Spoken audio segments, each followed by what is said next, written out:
Hello friends, welcome back to my YouTube channel. In this video tutorial I will show you how to download and install Skate game on your PC.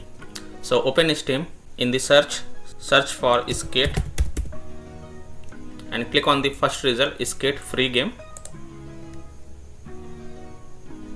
Scroll down, click on play game, then select the drive in which you want to install and then click on install.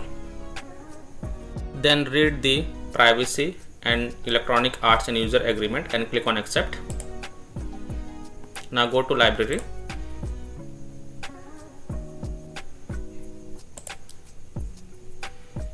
You will see that Skate is downloading on your PC. So by this way you can download and install Skate game on your PC via Steam for free. So that's all for this video.